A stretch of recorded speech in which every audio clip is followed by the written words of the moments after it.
शिर्डीत 3 दिवस चालणाऱ्या गुरुपौर्णिमा उत्सवाला भक्तिमय वातावरणात सुरुवात झालेली आहे।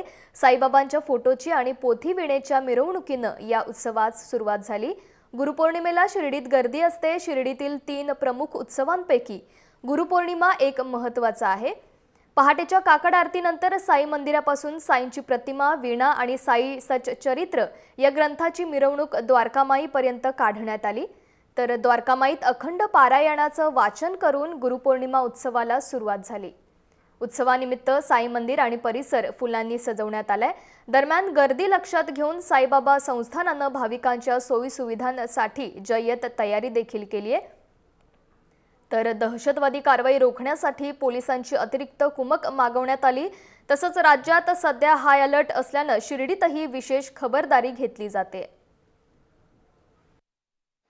आज गुरुपौर्णिमेचा मुख्य दिवस असल्याने आज लाखो भक्त बाबांच्या दर्शनासाठी शिर्डीत दाखल झालेले आहे। आपण बघू शकतात माझ्या मागे मोठ्या दर्शनाच्या रांगा लागलेल्या आहे दर्शनासाठी बाबांच्या, आणि आज भक्त बाबांचं दर्शन घेऊन स्वतःला धन्य मानत आहेत। आज गुरुपौर्णिमा असल्याने भक्त बाबांना आपलं गुरु समान समजून बाबांचं समाधीचं दर्शन घेत आहेत। आपण बघू शकतात की आज लाखो भक्त बाबांच्या समाधीच्या दर्शनासाठी शिर्डीत दाखल झालेले आहे।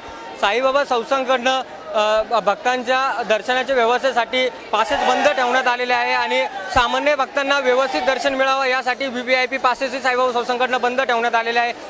आज लाखो भक्त आज शिर्डीत दाखल झालेले आहेत। असेच आज दिवसभर गर्दी शिर्डीमध्ये दिसून येणार आहे आणि साईबाबा संस्थान या भक्तांना व्यवस्थित सुखसुविधा मिळावा याचे प्रयत्न करत आहेत। रवींद्र महाले, जय महाराष्ट्र, शिर्डी।